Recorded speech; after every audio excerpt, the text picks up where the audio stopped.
Hey everyone, I'm Tyler Fox of JM2 Architecture, And I'm Marisa of Marisa Orlich Interiors. and today we're enjoying the beautiful weather. We're outside in person today for the first time, and we're excited today to talk about co-working spaces. Yes.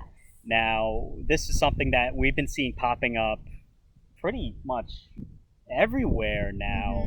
You're seeing a lot of communal spaces as people are looking to work from home but also not go back into the office Exactly. setting.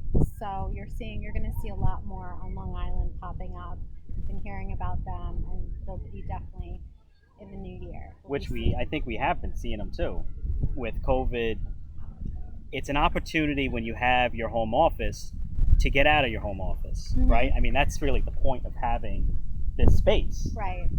I've seen somewhere it's almost like a mixed use. You have your office that you can rent out. Right. That's attached to maybe it's a coffee shop, maybe it's a small restaurant. Mm-hmm. These are perfect locations. They're like satellite offices, and they're popping up really everywhere. There was one in Plainview that I know a lot of our listeners are actually familiar with. What a great space if you have children. Mm-hmm. You can bring your. I mean, because you think about the difficulty of having a home office, your kids, your animals. How do you bring a client into that space? Right, and now that they have conference rooms, if you want to schedule a day to rent out a conference room, you don't always have to have a membership to these places. You can just rent it for a day on mixed use spaces. But like Tyler was saying, they have childcare opportunities. So this might be in the future something that is subsidized by companies. If we're working from home longer, there might be a stipend for childcare.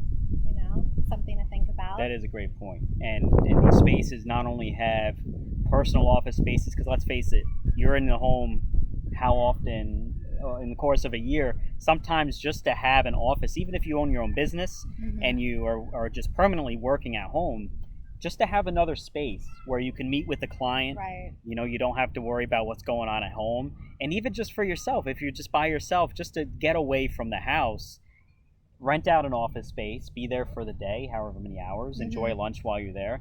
And it's a great office getaway without renting or leasing your own office space, because you see how difficult that can be now too. Right, and by having these opportunities, I think it's going to be easier for people to start a business or continue working for their own different companies by having all these multi-use spaces locally right in our backyard.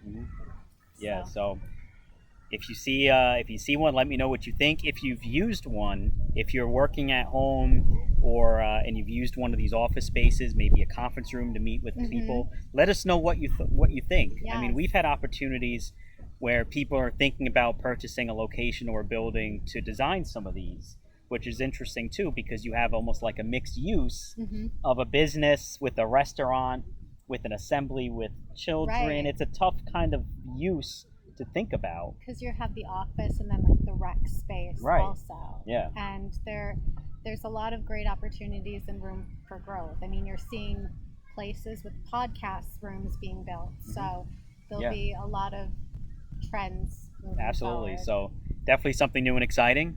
Let us know what you think. Leave a comment below. And I'm Tyler Fox of JM2 Architecture. And I'm Marisa of Marisa Orlich Interiors. Thanks.